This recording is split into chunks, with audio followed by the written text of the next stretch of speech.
বেলেগ কৰি খাবা নোৱাৰো নে কিয় কৈছো জানেনে আপোনাৰ মাৰে ঘুমৰে শান্তি নাই ৰাতিপুৱা দুৱাৰো মেলা মুখো মেলা কেনেকে তোমাৰ ভাষাই লেখা নোৱাৰে সৰি শুনছি না মই ধেমালি কৰি কোৱা নাই কওকচোন আপুনি খাব নে নাখায় খাবনে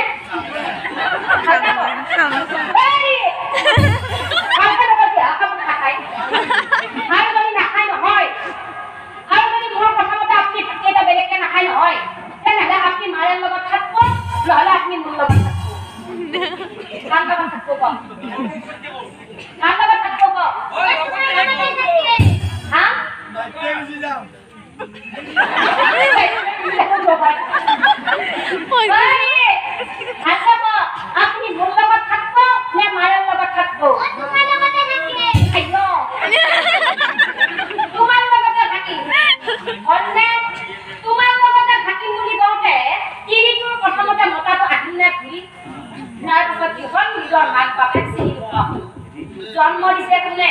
নিজৰ মাক বাপেকে আজি মই মা দেউতাক তেনেকুৱা কৰিছো কাইলৈ মোৰ ল'ৰা ছোৱালীয়ে বিকো কৰিম সেইকাৰণে মই আই মাতৃসকলক এইখিনি কথা এইকাৰণে কৈছো যে নিজৰ মতাজনক আঙুলিৰ মূৰত নচুৱাবলৈ চেষ্টা নকৰিব কিয় জানে নিজৰ মানুহজনে হৈছে আমাৰ জীৱনৰ অলংকাৰ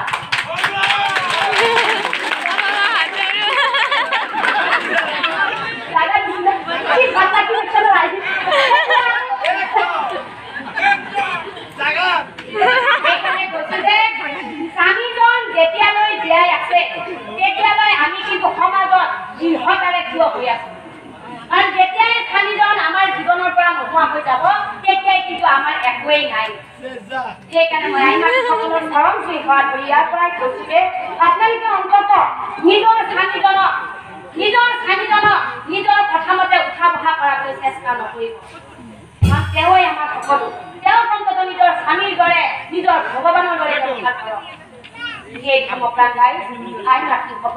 মই বাৰে বাৰে এইকাৰণে এইখিনি কথা কৈছো যে কলিৰ যুগত কৈছে শাস্ত্ৰত কৈ থৈছে যে নাৰীৰ কথামতে পুৰুষে সদায় উঠা বহা কৰিব আৰু সেই